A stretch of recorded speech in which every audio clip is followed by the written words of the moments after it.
U.S. city known for car making has a history that's about more than autos. Welcome to VOA Asia Weekly. I'm Chris Casquejo in Washington.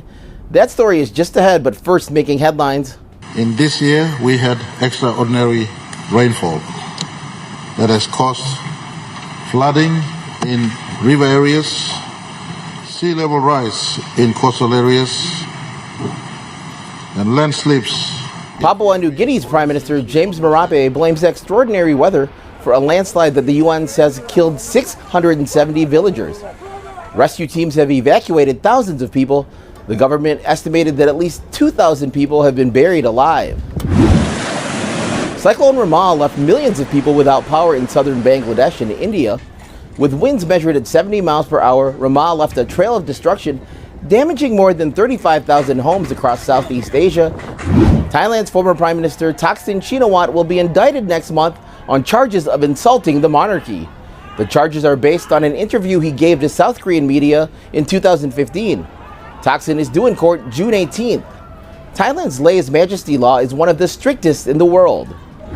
2 Chinese astronauts set a new spacewalking record as they completed their first one. Astronaut Yi Guangfu and Li Guangsu spent 8.5 hours installing a space debris protection device and performing tasks outside of the Tiangong space station. Washington's National Zoo will welcome back panda diplomacy. Join us. It's official. The pandas are coming back to D.C. Bao Li and Qing Bao will arrive from China by the end of this year. The Midwestern U.S. city of Detroit is known as the home of American automakers. What's less known are the contributions of the Chinese residents throughout the city's history. Detroit may be known for its car industry, but there is something else famous among locals that can be found in the city and suburbs of Detroit: the signature dish, almond boneless chicken. Here you have it, the almond chicken with the scallion waffle. While its exact origins in the New World are unknown, local lore claims the dish is the product of Chinese immigrants from the early 1900s. It's hugely popular in Detroit and the surrounding suburbs, a region with some 70,000 Chinese Americans. There used to be a centralized Chinatown here. Now Detroit's Chinatowns are only remembered in this museum exhibit. The first Chinese immigrants arrived in 1872 and established laundry businesses, which attracted more migrants from China.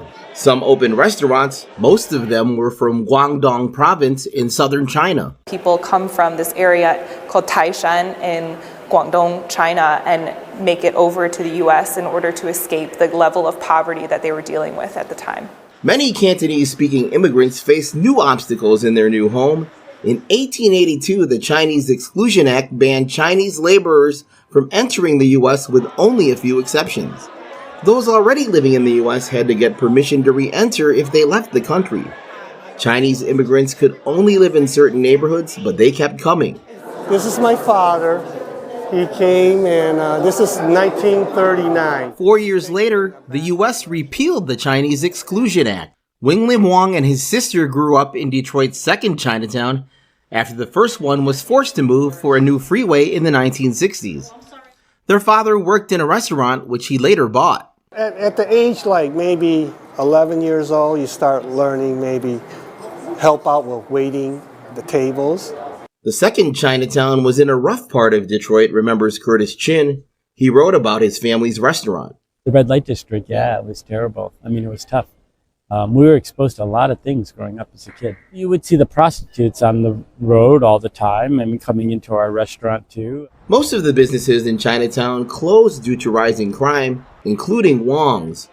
The area eventually revitalized with new businesses, but this no longer feels like Chinatown. It's not a Chinese community anymore down there. And that's the sad part. That's the sad part. Similar to many U.S. cities, the nexus of the Chinese community in Detroit assimilated into the suburbs and strip malls. But the memories of the Chinatowns live on out here and inside Chinese restaurants where almond chicken is still served.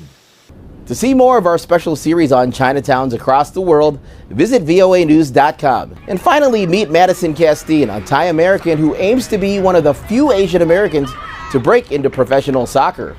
The 16-year-old played for Thailand's national team in this year's Under-17 Women's Asian World Cup tournament.